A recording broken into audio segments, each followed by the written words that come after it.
Hello students, હું છું Savaliya sir અને મારી YouTube channel Savaliya sir chemistry ટ્રેનરમાં આપનું સ્વાગત છે. વિદ્યાર્થી મિત્રો, 12th સાયન્સ કેમિસ્ટ્રીના ઘન અવસ્થા ચેપ્ટર જેના JEE નીટના MCQ સોલ્યુશનનો આ લેક્ચર 1 કે જેમાં આપણે ગુજકેટના MCQને સોલ્વ કરીશું. વિદ્યાર્થી મિત્રો, અહીં જે લેવલના પ્રશ્નો પૂછાયા છે એ લેવલના પ્રશ્નો કદાચ એ નીટમાં પણ પૂછાઈ શકે છે અને એ લેવલના પ્રશ્નો JEEમાં પણ પૂછાઈ શકે છે. એટલે આપણે એવું ન સમજવું કે આ લેવલના પ્રશ્નો એ ફક્ત ને ફક્ત ગુજકેટમાં જ પૂછાશે, JEE કે નીટમાં નહીં પૂછાય. ઉપરાંત આ લેવલના પ્રશ્નો એ NCERT બોર્ડ લેવલે એટલે કે બોર્ડની એક્ઝામમાં પણ પૂછાઈ શકે છે. કોઈ પણ પ્રકારના MCQને સોલ્વ કરવા એટલે તમારી થોટ પ્રોસેસને ડેવલપ કરવી. એટલે MCQ જે છે એની પેટર્નથી પરિચિત થવું જરૂરી છે, એને સોલ્વ કરવાની પદ્ધતિથી પરિચિત થવું જરૂરી છે, નહીં કે એના લેવલને પહેલાં ધ્યાનમાં લેવું. સો ધેટ આપણે દરેક પ્રકારના MCQને સોલ્વ કરવા માટે તત્પર રહીશું. તો શરૂ કરીએ. સૌથી પહેલો MCQ છે, અંતઃકેન્દ્રિત એકમ કોષ રચનાની પેકિંગ ક્ષમતા બરાબર ખાલી જગ્યા. 2013માં પૂછાયેલો પ્રશ્ન છે, જેના 4 વિકલ્પ તમને આ પ્રકારે આપેલા છે.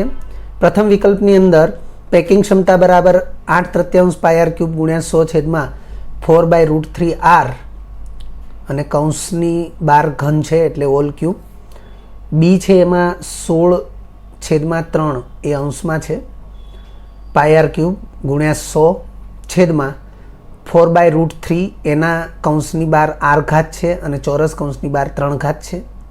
આને 3r ઘાત પણ કહી શકાય. બધા જ ઓપ્શન ટકામાં છે, કારણ કે આપણે જાણીએ છીએ કે પેકિંગ ક્ષમતા એ ટકામાં હોય છે. ઓપ્શન સી છે 16/3 πr³ ઇન્ટુ 100/16√2r³ અને ઓપ્શન ડી છે 8/3 πr³ ઇન્ટુ 100/16√2r³. તો 4 વિકલ્પ પૈકી વિકલ્પ એ સાચો વિકલ્પ છે.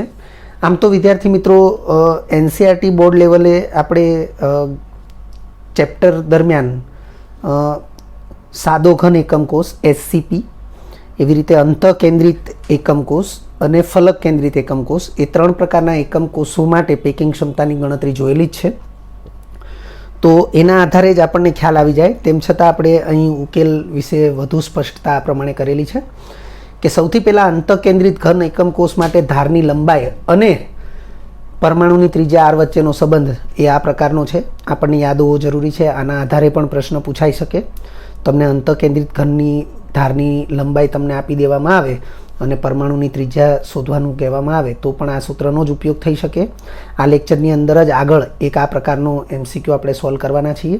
તો અહીં આપણે જોઈ લઈએ કે અંતઃકેન્દ્રિત ઘન એકમ કોષ માટે ધારની લંબાઈ એ બરાબર 4/√3r.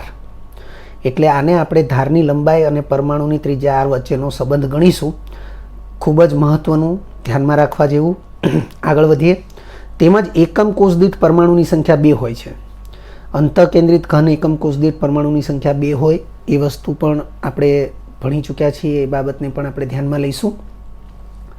ત્યારબાદ પરમાણુઓ દ્વારા રોકાયેલું કદ. તો વિદ્યાર્થી મિત્રો, 2 પરમાણુ છે. એક પરમાણુને ગોળા તરીકે વિચારીએ છીએ તો એ ગોળાનું કદ જે છે એ 4/3 πr³ હોય છે. તો એકમ કોષ દીઠ 2 પરમાણુ છે એટલે પરમાણુ દ્વારા રોકાયેલું કદ 2 ગુણ્યા પરમાણુ પ્રતિ પરમાણુ કદ 4/3 πr³, એટલે એ થશે 8/3 πr³. હવે આપણે એકમ કોષ દીઠ પેકિંગ ક્ષમતા, તો એનું સૂત્ર આપણે જાણીએ છીએ આ પ્રકારે. ઘન એકમ કોષની પેકિંગ ક્ષમતા બરાબર એકમ કોષ દીઠ પરમાણુઓ દ્વારા રોકાયેલું કુલ કદ ગુણ્યા 100 ભાગ્યા એકમ કોષનું કદ. એકમ કોષનું કદ એટલે લંબાઈ ગુણ્યા પહોળાઈ ગુણ્યા ઊંચાઈ, પણ એ એકમ કોષ એ સમઘન એકમ કોષ છે અને તેથી આપણે એ ક્યુબ લખીશું. જે જવાબ આવશે એ પર્સન્ટેજમાં આવશે. તો એકમ કોષ દીઠ કુલ પરમાણુઓ દ્વારા રોકાયેલું કદ એ 8/3 πr³ છે ગુણ્યા 100 સૂત્રમાં છે જ, છેદમાં એકમ કોષનું કદ a ક્યુબ પણ a બરાબર 4r/√3 છે, તો 4r/√3 કૌંસની બહાર ઘન થશે, કારણ કે ઘન છે જ. તો આ પ્રમાણેનો જે સંબંધ છે એ આપણને વિકલ્પ એની અંદર આપેલો છે. માટે અંતઃકેન્દ્રિત એકમ કોષ રચનાની પેકિંગ ક્ષમતા 8/3 πr³ ગુણ્યા 100 ભાગ્યા 4/√3 ઇન્ટુ r કૌંસની બહાર ક્યુબ એટલા % થશે. બીજા નંબરનો MCQ છે ફેરાઇટ. આને મેગ્નેશિયમ ફેરાઇટ કહેવાય. ફેરાઇટ ખનિજનો પ્રકાર છે. આગળ જે ધાતુ છે એ ધાતુ +2 વીજભારિત હોય અને Fe2O4 એ -2 વીજભારિત હોય. એ પ્રકારની જે ખનિજ છે એને ફેરાઇટ ખનિજ કહેવાય. તો ફેરાઇટ એ કયા પ્રકારનો ચુંબકીય ગુણધર્મ ધરાવે છે? 2013માં પૂછાયેલો પ્રશ્ન. 4 ઓપ્શન આપણને આપેલા છે: પ્રતિચુંબકીય, ફેરોમેગ્નેટિક, ફેરીમેગ્નેટિક, એન્ટી ફેરોમેગ્નેટિક. ફેરોમેગ્નેટિક એટલે લોહ ચુંબકીય, એન્ટી ફેરોમેગ્નેટિક એટલે પ્રતિલોહ ચુંબકીય, અને ફેરીમેગ્નેટિક એને આપણે અર્ધલોહ ચુંબકીય પણ કહી શકીએ છીએ. એટલે 4 પ્રકારના ગુણધર્મો આપણને વિકલ્પમાં આપ્યા છે. તો સાચા વિકલ્પ તરીકે વિકલ્પ C લખેલો છે કે ફેરાઇટ ખનિજ એ ફેરીમેગ્નેટિક પ્રકારની ચુંબકીય ગુણધર્મ ધરાવે છે. ફેરીમેગ્નેટિક પ્રકારનો ચુંબકીય ગુણધર્મ આપણે અહીં લખ્યું છે કે NCERT પાઠ્યપુસ્તકના પેજ નંબર 30 ઉપર જે ચુંબકીય ગુણધર્મને આધારે પદાર્થોના પ્રકાર આપ્યા છે એની અંદર ફેરીમેગ્નેટિકમાં ફેરાઇટ ખનિજ જે છે અથવા ફેરાઇટ જે છે એ ઉદાહરણ તરીકે આપેલું છે. એટલે એ એક પ્રકારની માહિતી છે, ઇન્ફોર્મેશન છે, જેને આપણે યાદ રાખવી જોઈએ. ત્યાર પછીનો MCQ ત્રીજા નંબરનો જે છે નેક્સ્ટ પેજ ઉપર તમે જોઈ શકો છો, લખ્યું છે તત્વ વાયના પરમાણુઓ ષટકોણીય ક્લોઝ પેકિંગ રચે છે અને તત્વ એક્સના પરમાણુઓ એ ચતુષ્ફલકીય છિદ્રોની સંખ્યાના 2/3 ભાગને રોકે છે. તો એક્સ અને વાયથી રચાતા સંયોજનનું સૂત્ર જણાવો. 2014માં પૂછાયેલો પ્રશ્ન છે. આમ તો આ પાઠ્યપુસ્તકનો કોયડો જ છે, એટલે કે ઉદાહરણ જ છે. જૂના સિલેબસમાં પણ એ ઉદાહરણ તરીકે આપેલો જ હતો અને આપણે NCERT પાઠ્યપુસ્તકમાં પણ આ પ્રશ્ન એ ઉદાહરણ તરીકે આપેલો જ છે. ફક્ત એટલો જ તફાવત છે કે અહીં તત્વ વાય આપ્યું છે અને પાઠ્યપુસ્તકમાં તત્વ બી, કેપિટલ B તરીકે લીધું છે. તત્વ એક્સ આપ્યું છે તે પાઠ્યપુસ્તકની અંદર તત્વ કેપિટલ A તરીકે લીધેલું છે. બાકી પ્રશ્ન જે છે એ સમાન છે. 2014 ગુજકેટમાં પૂછાયેલો પ્રશ્ન છે. 4 વિકલ્પો આપણને આ પ્રકારે આપ્યા છે: x2y3, x3y4, x2y અને x4y3. તો વિદ્યાર્થી મિત્રો, સાચા વિકલ્પ તરીકે આપણને વિકલ્પ D એ ઉકેલ તરીકે આપ્યો છે. હવે એની ગણતરી આપણે કરવા જઈ રહ્યા છીએ. તો ગણતરીને જોઈએ એ પહેલાં આપણે ષટકોણીય ક્લોઝ પેકિંગ HCP રચના માટે યાદ કરીએ. તો આપણે ક્લોઝ પેક રચનામાં એવું સમજાવવામાં આવ્યું હતું કે જો ક્લોઝ પેક રચના કરનારા પરમાણુઓની સંખ્યા n હોય તો O છિદ્રોની સંખ્યા પણ n જેટલી જ થશે અને T છિદ્રોની સંખ્યા 2n જેટલી થશે. તો એ જે બાબત છે એ બાબતને આપણે અહીંયા ધ્યાનમાં લઈશું. તો આગળ વધીએ. લખ્યું છે Y પરમાણુઓ HCP રચે છે. ષટકોણીય ક્લોઝ પેક એને હેક્ઝાગોનલ ક્લોઝ પેક કહેવાય. તો Y પરમાણુઓ જે છે એ ષટકોણીય ક્લોઝ પેકિંગ એટલે કે HCP રચે છે. આથી આપણે ધારી લઈશું કે ધારો કે HCP એકમ કોષ રચના કરનારા Y પરમાણુઓની સંખ્યા = n હોય, એટલે કે સ્મોલ n જેટલી સંખ્યાના પરમાણુઓ એટલે કે Y પરમાણુઓ એ HCP રચના કરે છે એવું આપણે ધારી લઈએ. તો T છિદ્રોની સંખ્યા 2n થશે, કારણ કે આપણે ક્લોઝ પેક રચનામાં ભણ્યા છીએ ત્યાં આપણને એવું સમજાવવામાં આવ્યું છે કે જો ક્લોઝ પેક રચના હવે એ HCP હોય કે પછી CCP હોય, પરંતુ ક્લોઝ પેક રચના કરનારા પરમાણુઓની સંખ્યા જો સ્મોલ n હોય તો T છિદ્રોની સંખ્યા 2n જેટલી થશે અને O છિદ્રોની સંખ્યા n જેટલી જ થશે. તો એ માહિતીનો અહીંયા આપણે ઉપયોગ કરીએ છીએ. એ માહિતી આપણને યાદ હોવી જરૂરી છે. હવે X પરમાણુઓ જે છે અહીંયા આપણને માહિતી આપેલી છે. X તત્વ Xના પરમાણુઓ, તો X પરમાણુઓ એ ચતુષ્ફલકીય છિદ્રોની સંખ્યાનો 2/3 ભાગ રોકે. ચતુષ્ફલકીય છિદ્રો એટલે T છિદ્રો. T છિદ્રોની સંખ્યાનો 2/3 ભાગ રોકે. તો x પરમાણુઓની સંખ્યા ઇઝ ઇક્વલ ટુ કેટલી થશે? તો 2n એ t છિદ્રોની સંખ્યા છે અને 2/3 ભાગ રોકે છે એટલે 2/3 ગુણાકારમાં લઈએ તો જવાબ આવશે 4n/3. તો હવે તમે જોઈ શકો છો કે y પરમાણુઓની સંખ્યા સ્મોલ n છે અને x પરમાણુઓની સંખ્યા 4n/3 છે. આથી સંયોજનમાં ઘટક તત્વોનું સંખ્યા પ્રમાણ x જેમ y બરાબર x તો 4n/3 છે, y સ્મોલ n છે. તમે જોઈ શકો છો 4n/3 જેમ n બધાને 3 વડે ગુણી દઈએ તો 4n જેમ 3n થશે, બધાને n વડે ભાગી દઈએ તો 4 જેમ 3 થશે. x જેમ y બરાબર 4 જેમ 3 આવે તો સંયોજનનું અણુસૂત્ર x4 y3 એવું બનશે, જે આપણને વિકલ્પ ડીમાં આપેલું છે. ત્યારબાદ ચોથા નંબરનો MCQ છે, ફલક કેન્દ્રિત ઘનના એકમ કોષની પરમાણુ સંખ્યા તેમજ અંતઃકેન્દ્રિત ઘનના એકમ કોષની પરમાણુ સંખ્યાનો તફાવત કેટલો છે? તો વિદ્યાર્થી મિત્રો, અહીંયા જે 4 ઓપ્શન આપ્યા છે, ફલક કેન્દ્રિત એટલે FCC કહેવાશે અને અંતઃકેન્દ્રિત એટલે BCC બોડી સેન્ટર કહેવાશે અને એ બંને એકમ કોષ દીઠ જે પરમાણુ સંખ્યા હોય એનો તફાવત આપણને પૂછ્યો છે. વિકલ્પો પૈકી સાચા વિકલ્પ તરીકે ઉકેલમાં એ લખેલું છે. સિમ્પલ છે. FCCની પરમાણુ સંખ્યા 4 છે, BCCની પરમાણુ સંખ્યા 2 છે. 4માંથી 2 જાય એટલે તફાવત થશે 2, જે આપણને વિકલ્પ એમાં આપેલો છે. એટલે પરમાણુની સંખ્યા તફાવત એ 2 થશે અને તેથી આપણા માટે વિકલ્પ એ સાચો વિકલ્પ છે. ત્યારબાદ 5મો MCQ છે, નીચેનામાંથી કઈ ક્ષતિ FeOમાં જોવા મળે છે? વિદ્યાર્થી મિત્રો, ક્ષતિઓ વિશેની જે પણ માહિતી છે એ જો આપણને ઉદાહરણ સહિત જો ખ્યાલ હોય તો FeO એ ધાતુ ઉણપ ક્ષતિનું એક સ્ટાન્ડર્ડ ઉદાહરણ છે.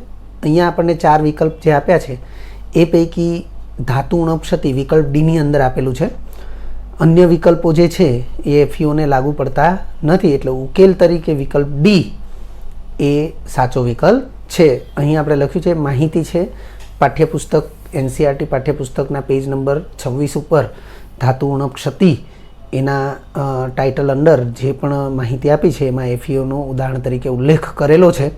એક અન્ય નોંધ લખી છે કે આ ઉપરાંત ધાતુ ઉણપ ક્ષતિ જે FeOમાં આપણને જે પ્રકારે ધાતુ ઉણપ ક્ષતિ જોવા મળે છે એવી જ ધાતુ ઉણપ ક્ષતિ આપણને FeS, NiO અને TiO માં પણ આ ક્ષતિ જોવા મળે છે.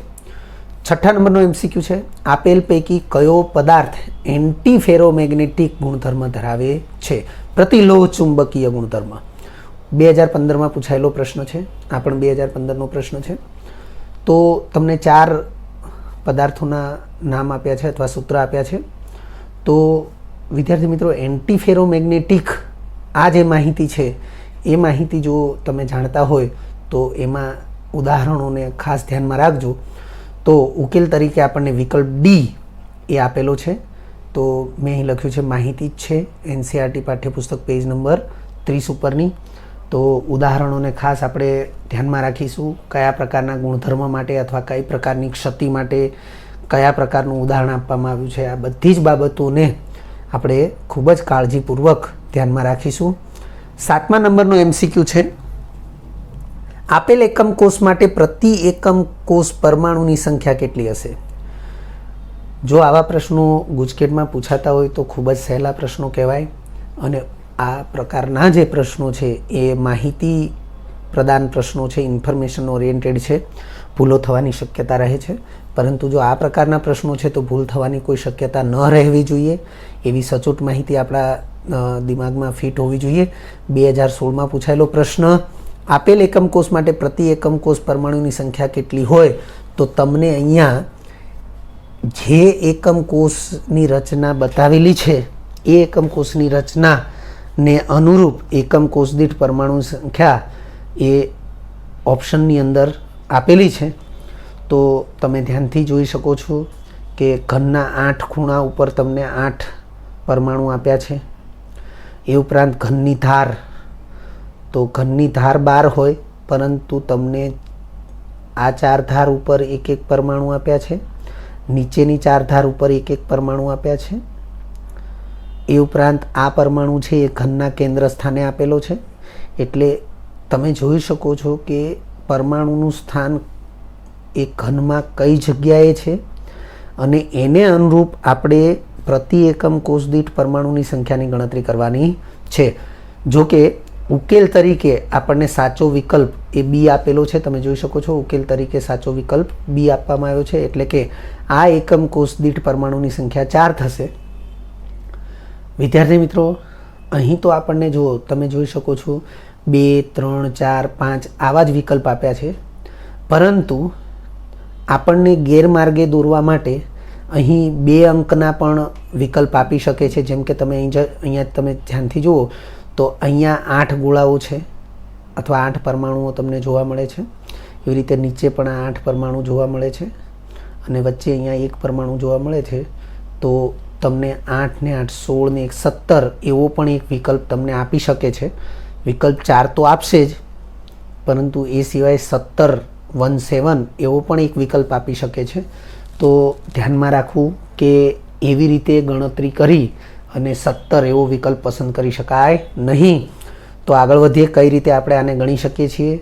તો વિદ્યાર્થી મિત્રો, અહીં સૌથી પહેલું લખ્યું છે ખૂણાઓના સ્થાનેથી મળતા પરમાણુઓની સંખ્યા. તો આપણે એ યાદ રાખવું જરૂરી છે કે પ્રત્યેક ખૂણો એ 8 ઘન વચ્ચે સામાન્ય હોય અને તેથી ખૂણા ઉપર રહેલા પરમાણુનો 1/8 ભાગ એ પ્રાપ્ત થાય છે. એટલે ખૂણા ઉપરથી પ્રાપ્ત પરમાણુની સંખ્યા અથવા હિસ્સો 1/8 અને ગુણ્યા ખૂણાઓની સંખ્યા કરીએ એટલે 8 ખૂણાઓ ગુણ્યા પ્રત્યેક ખૂણેથી મળતો પરમાણુ 1/8 એટલે જવાબ આવશે 1. એટલે ખૂણાઓના સ્થાનેથી મળતા પરમાણુઓની કુલ સંખ્યા 1 થશે. આ ઉપરાંત અંતઃકેન્દ્ર સ્થાન, આને અંતઃકેન્દ્ર સ્થાન કહીશું. અંતઃકેન્દ્ર સ્થાન એ જે તે ઘન માટે એ અલાયદું છે અથવા તો જે તે ઘન માટે એ સ્વતંત્ર છે, એને અન્ય કોઈ ઘન જોડે ભાગીદારી હોતી નથી. તો અંતઃકેન્દ્ર સ્થાનેથી મળતા પરમાણુની સંખ્યા બરાબર 1 ગુણ્યા 1. અંતઃકેન્દ્રની સંખ્યા 1 છે અને પ્રતિ અંતઃકેન્દ્ર આખો એક પરમાણુ પ્રાપ્ત થાય છે એટલે જવાબ આવશે 1. અને ત્યારબાદ છે ધારીના સ્થાનેથી. તો ધારીના સ્થાનેથી મળતા પરમાણુની સંખ્યા, તો પ્રત્યેક ધારી 4 એકમ કોષ વચ્ચે સામાન્ય હોય. આવી માહિતી પણ આપણે TTL લેક્ચરની અંદર લઈ ચૂક્યા છીએ. ફરીથી, પ્રત્યેક ધારી એ 4 એકમ કોષો વચ્ચે સામાન્ય હોય. આમ તો આ ચેપ્ટરના કોન્સેપ્ટ TTL 1ની અંદર જ આપણે કોઈ પણ ઘન એકમ કોષના ઘટકો એટલે કે અવયવો વિશે અભ્યાસ કરેલો અને એમાં મુખ્ય અવયવ તરીકે આપણે ફલક, ખૂણાઓ અને ધારીઓનો અભ્યાસ કરાવેલો અને એમાં ધારીઓની અંદર આપણે એવું સ્પષ્ટ કરી દીધેલું છે કે એકમ કોષની કોઈ પણ ધારી એવા કુલ 4 ઘન એકમ કોષો વડે ઢંકાય છે. એટલે કે એકમ કોષની પ્રત્યેક ધારી એવા 4 એકમ કોષો વચ્ચે સામાન્ય હોય છે. એટલે એકમ કોષની ધારી ઉપર જો પરમાણુ રહેલો હોય તો એ પરમાણુનો 1/4 ભાગ એ ઘન એકમ કોષને પ્રાપ્ત થાય છે. પણ તમે જોઈ શકો છો કે 8 ધારી ઉપર પરમાણુઓ આવેલા છે. તો 8 ધારી ઉપર પરમાણુ આવેલા છે એટલે ગુણ્યા 8 કરીશું. તો 1/4 ગુણ્યા 8 તો જવાબ આવશે 2. એટલે કુલ પરમાણુની સંખ્યા આ એકમ કોષ દીઠ 1 + 1 + 2 એટલે 4 થશે. એટલે લખ્યું છે કુલ પરમાણુની સંખ્યા 4. વિદ્યાર્થી મિત્રો, અહીં આપણે એક નોંધ લખી છે કે ઘનની 12 ધારી, આમ તો પ્રત્યેક ઘનને 12 ધારી હોય, પરંતુ 12 ધારી પૈકી ફક્ત 8 ધારી ઉપર જ પરમાણુઓ હાજર છે. અહીં જે એકમ કોષ આપ્યો છે એ એકમ કોષમાં આપણે જોઈ શકીએ છીએ આ ઊભી જેટલી ધાર છે 1, 2, 3 અને 4. આ ઊભી 4 ધાર જે છે એ ધારી ઉપર એક પણ પરમાણુ નથી. બાકી રહી 8, તો એ 8 ધારી ઉપર પરમાણુ હાજર છે અને તેથી આપણે ગણતરીમાં અહીંયા 8 ધારીઓ લીધી છે. એટલે 8 ગુણ્યા 1/4 2 પરમાણુ આપણને ધારી પરથી મળે છે અને તેથી ટોટલ પરમાણુની સંખ્યા 4 થશે. ત્યાર પછીનો MCQ છે 8મા નંબરનો MCQ. અસ્ફટિકમય ઘન માટે કયું વિધાન અયોગ્ય છે? 2016માં પૂછાયેલો પ્રશ્ન. વિદ્યાર્થી મિત્રો, સ્ફટિકમય ઘન અને અસ્ફટિકમય ઘન એની સરખામણીનો જે ટોપિક છે પાઠ્યપુસ્તકની અંદર એની માહિતીને આધીન આ પ્રશ્ન છે. અને તેમ છતાં આપણા પાઠ્યપુસ્તકની અંદર અહીંયા જે વિધાનો આપ્યા છે એ પૈકી 3 વિધાનો તો છે જ, પરંતુ એક વિધાન જે નથી એનો પણ આપણે અહીં ચર્ચા કરી લઈશું. 4 વિધાન આપ્યા છે, તમે જોઈ શકો છો. ગરમ કર્યા પછી ઠંડુ પાડતા મળતો તાપમાન વિરુદ્ધ સમયનો જે આલેખ છે એ સીધી રેખા મળે છે. બીજું, તે આભાસી ઘન છે, એટલે કે અસ્ફટિકમય ઘન છે એ આભાસી ઘન અથવા અતિશય ઠંડા કરેલા પ્રવાહી છે. અસ્ફટિકમય ઘન તો તેમનો આકાર અનિયમિત હોય છે, અને અસ્ફટિકમય ઘન તો ઘટક કણોની ગોઠવણીનો ક્રમ ટૂંકા ગાળા સુધી જળવાય છે. તો વિદ્યાર્થી મિત્રો, આમ જોઈએ તો NCERT પાઠ્યપુસ્તકની માહિતી જો આપણે કમ્પ્લીટલી યાદ રાખી હોય તો અસ્ફટિકમય ઘન માટે વિધાન બી, વિધાન સી અને વિધાન ડી છે એ સત્ય વિધાન છે, અને આપણને અહીં વિધાન કયું અયોગ્ય છે એવું પૂછવામાં આવ્યું છે. હવે આ વિધાન એ જે છે એ આપણને પાઠ્યપુસ્તકમાં આપેલું નથી, પણ બાકીના 3 વિધાન આપણને આપેલા છે, અને 3 વિધાન એ અસ્ફટિકમય ઘન માટે યોગ્ય વિધાન છે. અને તેથી આપણે પહેલું વિધાન કે જે પાઠ્યપુસ્તકમાં આપ્યું નથી પરંતુ વાસ્તવમાં એ જ આપણા માટે એ સાચા વિકલ્પ તરીકે પસંદ કરવાનું થશે. તો ઉકેલમાં આપણને વિકલ્પ એ આપવામાં આવ્યો છે, પરંતુ વિદ્યાર્થી મિત્રો અહીં આપણે એની ખાસ સ્પષ્ટતા કરી રહ્યા છીએ, એને ખાસ આપણે સમજી રહ્યા છીએ. તો એ સમજૂતી આ પ્રકારે છે કે અસ્ફટિકમય ઘન પદાર્થના ગલન અને ઠારણ દરમિયાન સમયના સરખા ગાળામાં તાપમાનનો વધારો કે ઘટાડો સમાન મૂલ્યનો હોતો નથી. વિદ્યાર્થી મિત્રો, આનું રીઝન એ છે કે એ અસ્ફટિકમય ઘન છે. અસ્ફટિકમય ઘનમાં ઘટક કણોની ગોઠવણી એ અસ્તવ્યસ્ત હોય છે, અનિયમિત એટલે કે યાદચ્છિક હોય છે, અને આવી ગોઠવણીમાં સમાન મૂલ્યના બળો એ હાજર હોતા નથી, અને તેથી ગલન અથવા ઠારણ થાય ત્યારે એ સમાન મૂલ્યના બળોને અનુરૂપ એ તાપમાનનો વધારો કે ઘટાડો એ પણ સમાન મૂલ્યનો હોતો નથી.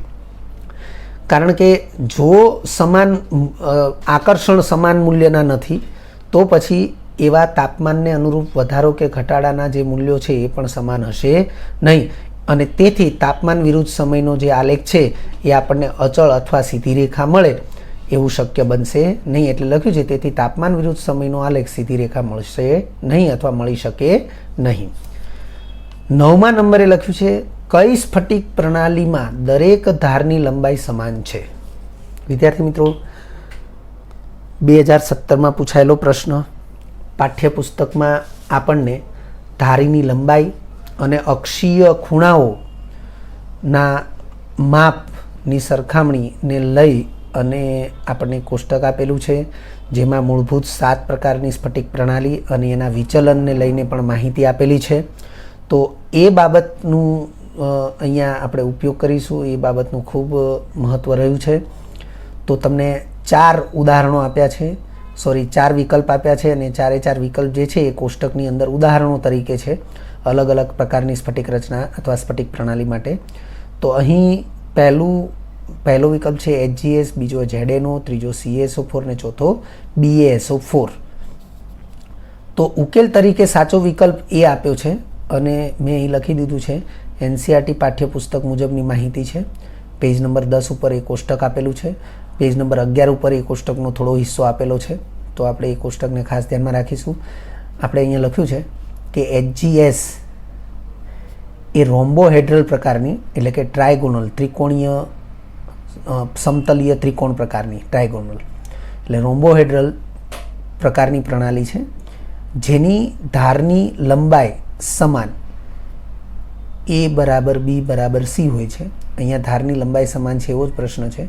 જ્યારે અક્ષીય ખૂણાઓ એ પણ 3 એકબીજા સાથે સરખા છે, પરંતુ 90 ડિગ્રીના નથી એવું સ્પષ્ટ આપણે અહીંયા કર્યું છે. તમે પેજ નંબર 10 ઉપરના કોષ્ટકમાં જોશો તો પણ તમને આ 2 બાબતો એની માટે જોવા મળશે. પછી ZnO છે એ ષટકોણીય એટલે કે હેક્ઝાગોનલ છે. તેની ધારની લંબાઈ A અને B સમાન છે, પરંતુ C એ ધારની લંબાઈ સમાન નથી હોતી. એ જ રીતે CaSO4 છે તો એ ચતુષ્કોણીય છે, ટેટ્રાગોનલ, જેની ધારની લંબાઈ પણ આ જ પ્રકારે A અને B સમાન છે, પરંતુ C સમાન નથી. એ જ પ્રમાણે BaSO4 છે એ ઓર્થોરોમ્બિક છે. હવે BaSO4 ઓર્થોરોમ્બિક છે જેની ત્રણેય પૈકી કોઈ પણ ધાર સમાન હોતી નથી, એટલે કે A is not equal to B is not equal to C હોય છે. અહીં ધારની લંબાઈ સમાન હોવાની વાત કરી છે, એટલે આપણે આ બાકીના ત્રણ જે ઓપ્શન છે એની અંદર રહેલા પદાર્થો માટે આપણે ધારની જ ચર્ચા કરેલી છે. અહીં મેં નોંધ લખી છે. એક્સ્ટ્રા ઉદાહરણ માટે આપણે આ ચેપ્ટરના જે કોન્સેપ્ટ લેક્ચર TTL 2 જે છે એને તમારે રિફર કરી લેવો જોઈએ. ત્યારબાદ 10મા નંબરનો MCQ છે. નીચેના પૈકી કયું ફેરોમેગ્નેટિક છે? 2018માં પૂછાયેલો પ્રશ્ન. તો આપણે 4 વિકલ્પ જે છે O2, CrO2, MnO અને Fe3O4 એ પૈકી વિકલ્પ B એ સાચો વિકલ્પ છે અને ફક્ત માહિતી આધારિત MCQ છે. NCERT પાઠ્યપુસ્તક પેજ નંબર 30 કે જ્યાં તમને પદાર્થના ચુંબકીય ગુણધર્મને અનુલક્ષીને પ્રકાર વિશે સમજૂતી આપેલી છે. એમાં ફેરોમેગ્નેટિક એટલે કે લોહ ચુંબકીય પદાર્થોના ઉદાહરણમાં CrO2 એ આપેલું છે, યાદ રાખવું જરૂરી છે. 11મો MCQ છે. અંતઃકેન્દ્રિત એકમ કોષની ધારની લંબાઈ એ 400 પિકોમીટર છે, તો તેમાં રહેલા પરમાણુની ત્રિજ્યા આશરે કેટલા પિકોમીટર હોય? 2018માં પૂછાયેલો પ્રશ્ન. વિદ્યાર્થી મિત્રો, આપણે સૌથી પહેલો MCQ આ લેક્ચરમાં સૌથી પહેલો MCQ સોલ્વ કર્યો અંતઃકેન્દ્રિત એકમ કોષ રચનાની પેકિંગ ક્ષમતાવાળો. તો એની અંદર આપણે ઉકેલમાં સૌથી પહેલી બાબતને ધ્યાનમાં લીધી. અંતઃકેન્દ્રિત ઘન એકમ કોષ માટે ધારની લંબાઈ A બરાબર 4/√3r. તમે જોઈ શકો છો અહીં આપણે પહેલો MCQ એ સોલ્વ કર્યો અને આપણે સૌથી પહેલાં અંતઃકેન્દ્રિત ઘન એકમ કોષ માટે ધારની લંબાઈ A બરાબર 4r/√3. ત્યારે જ મેં તમને કહ્યું કે આવા સંબંધ એ ખૂબ જ કામના છે. જો તમને ધારની લંબાઈ આપી હોય અને પરમાણુની ત્રિજ્યા પૂછવામાં આવી હોય તો પણ તમે આ સંબંધનો ઉપયોગ કરી શકો. અંતઃકેન્દ્રિત ઘન એકમ કોષની રચના કરનારા પરમાણુની ત્રિજ્યા આપણને આપવામાં આવી હોય અને તમને અંતઃકેન્દ્રિત ઘન એકમ કોષની ધારની લંબાઈ શોધવાનું પૂછવામાં આવ્યું હોય તો પણ તમે આ સૂત્રનો ઉપયોગ કરી શકો. અને મેં ત્યારે જ કહ્યું કે આ લેક્ચરની અંદર જ આગળ જતાં આપણે એક MCQ સોલ્વ કરવાના છીએ જે આ સૂત્રની મદદથી સોલ્વ કરી શકીશું. તો આ એ જ MCQ છે, MCQ નંબર 11. તમે જોઈ શકો છો કે 4 ઓપ્શન આપવામાં આવ્યા છે.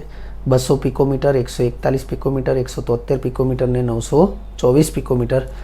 તો ઉકેલ તરીકે વિકલ્પ C એ આપવામાં આવ્યો છે. હવે મેં કીધું એમ અંતઃકેન્દ્રિત ઘન એકમ કોષની ધારની લંબાઈ A અને પરમાણુની ત્રિજ્યા R વચ્ચેનો સંબંધ.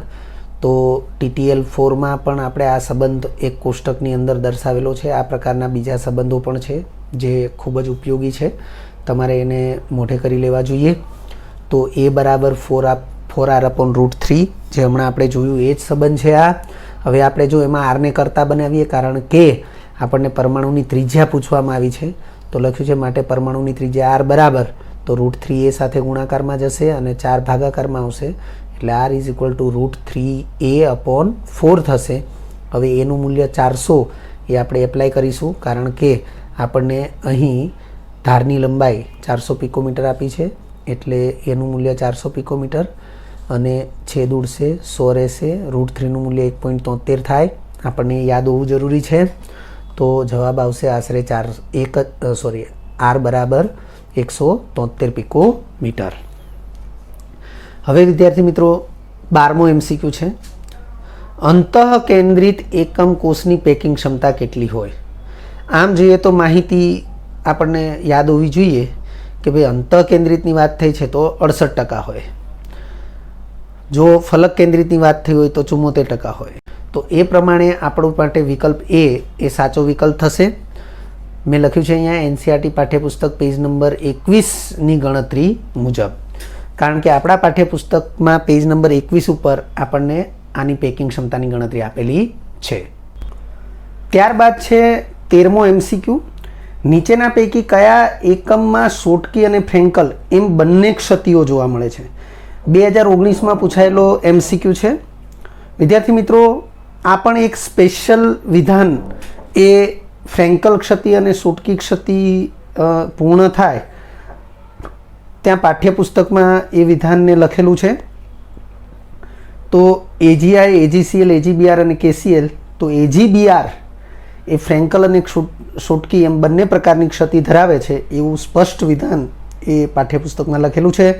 માટે ઉકેલ તરીકે વિકલ્પ સી એ સાચો વિકલ્પ છે. લખ્યું છે માહિતી એનસીઈઆરટી પાઠ્યપુસ્તક પેજ નંબર 25. હવે આ પેજ નંબર 25 ઉપર જ આપણને સુટકી ક્ષતિ અને ફ્રેન્કલ ક્ષતિ એ બંને સમજાવેલી છે.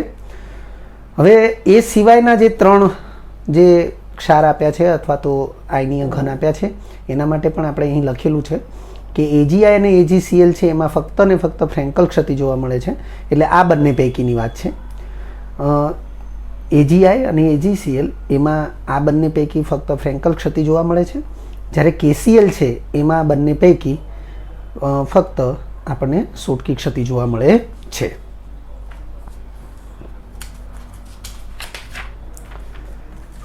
ત્યારબાદ 14મા નંબરનો એમસીક્યુ છે. એમસીક્યુની માહિતી આ પ્રમાણે છે. Fe 0.93 Fe2+ અને Fe3+ ના અંશ અનુક્રમે કેટલા છે? વિદ્યાર્થી મિત્રો, જેમ મોલ અંશ હોય એમ આપણે આ Fe2+ અને Fe3+ ના અંશ શોધવાના છે. આ અંશના મૂલ્યો જે કંઈ આવે એને ગુણ્યા 100 કરીએ તો Fe2+ અને Fe3+ ના ટકા મળશે. મે બી એવું થાય કે તમે અત્યારે આ એમસીક્યુ જે છે એને અંશ સ્વરૂપે ભણી રહ્યા છો અને તમારી ગુજકેટની અથવા અન્ય કોઈ એક્ઝામમાં આનો આ જ એમસીક્યુ બેઠે બેઠો એ Fe2+ અને Fe3+ ના ટકા અનુક્રમે કેટલા હશે એ પ્રમાણે પણ પૂછાઈ શકે. તો આનો અહીંયા તમે જોઈ શકો છો કે અલગ અલગ તમને જે ઓપ્શન આપ્યા છે એની અંદર બંનેના અંશનો કુલ મૂલ્ય વિચારીએ તો 1 થાય છે. જેમ કે 0.93 અને 0.07 તો ટોટલ 1 થશે. એમાં અહીંયા 0.85, 0.015 ટોટલ 1 થશે. 0.75 અને 0.25 ટોટલ 1 થશે અને 0.80 અને 0.20 ટોટલ 1 થશે. તો એને અનુલક્ષીને આપણે સમજી શકીએ છીએ કે કોઈ પણ સ્થાને ટોટલ અંશ એટલે કુલ અંશ હંમેશા 1 હોય છે. જેમ કે દ્રાવણમાં દ્રાવ્ય અને દ્રાવકના મોલ અંશ હંમેશા 1 હોય છે. તો એ બાબતે આપણે અહીંયા Fe2+ અને Fe3+ ના કુલ અંશ પણ હંમેશા 1 થશે. ઉકેલ તરીકે વિકલ્પ બી એને સાચો વિકલ્પ ગણવામાં આવ્યો છે, પરંતુ આપણે એને ગણતરી કરીને આપણે એને સોલ્વ કરી શકીએ છીએ. તમે જોઈ શકો છો કે ધાતુ અણુ ક્ષતિને લીધે FeOનું અહીં Fe 0.93માં રૂપાંતર થયું છે. ધાતુ અણુ ક્ષતિ જે છે એ ટોપિકને તમે ધ્યાનથી જો વિચારો તો એમાં ઉદાહરણ તરીકે FeOની ચર્ચા કરેલી છે. એટલે FeOમાં ધાતુ ઉણપ ક્ષતિ થાય એટલે Feની ઉણપ સર્જાય અને એના કારણે એ સૂત્ર બદલાઈને Fe 0.93O થાય છે.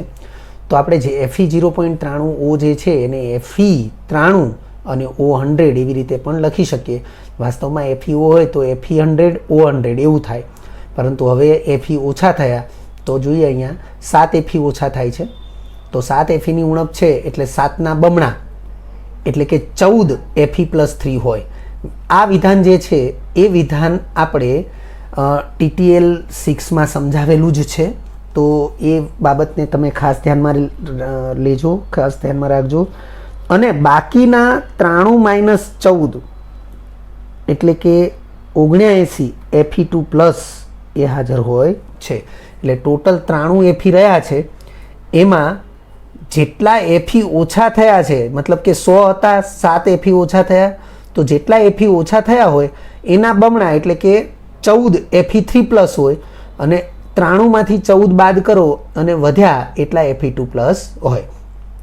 તો અહીં 79 Fe2+ થશે.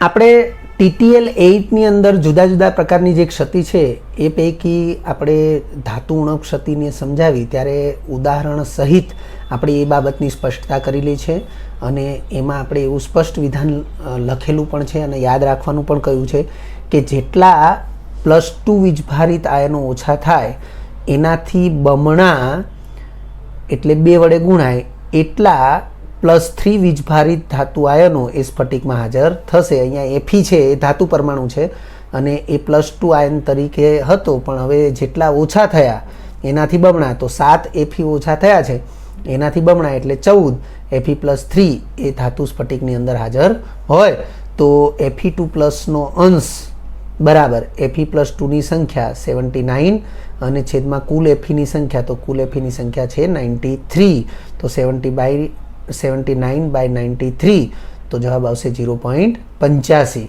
અને એ જ રીતે Fe3+ નો અંશ, તો Fe3+ની સંખ્યા છેદમાં કુલ Feની સંખ્યા, તો Fe3+ની સંખ્યા 14 છે, તો 14/93 જેનો જવાબ આવશે 0.15. અને એમ ન કરવું હોય તો 1માંથી 0.85 બાદ કરો તો પણ 0.15 આવશે, તો એ વિકલ્પ બીની અંદર છે. ત્યારબાદ છે 15મા નંબરનો MCQ. નીચેનામાંથી કયું વિધાન સાચું છે? 2020માં પૂછાયેલો પ્રશ્ન. તો તમે જોઈ શકો છો કે તમને અલગ અલગ 4 પ્રકારના વિધાન આપેલા છે. સૌથી પહેલાં લખ્યું છે આર્સેનિકની અશુદ્ધિ વડે ડોપ કરેલ સિલિકોન P પ્રકારનો અર્ધવાહક છે. આર્સેનિક એ કયા પ્રકારની અશુદ્ધિ છે એ પણ આપણને ખ્યાલ હોવો જોઈએ. એ ઇલેક્ટ્રોન સમૃદ્ધ છે કે ઇલેક્ટ્રોનની ઉણપવાળી અશુદ્ધિ છે એ આપણને ખ્યાલ હોવો જોઈએ. બીજા નંબરે વિધાન બી આપ્યું છે અસ્ફટિકમય ઘન પદાર્થો સ્વભાવે વિષમદૈશિક હોય છે.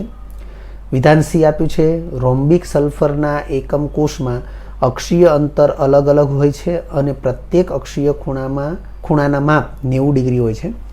વિધાન ડી MNOમાં બધા જ ડોમેઇન એક જ દિશામાં અભિવિન્યાસિત હોય છે.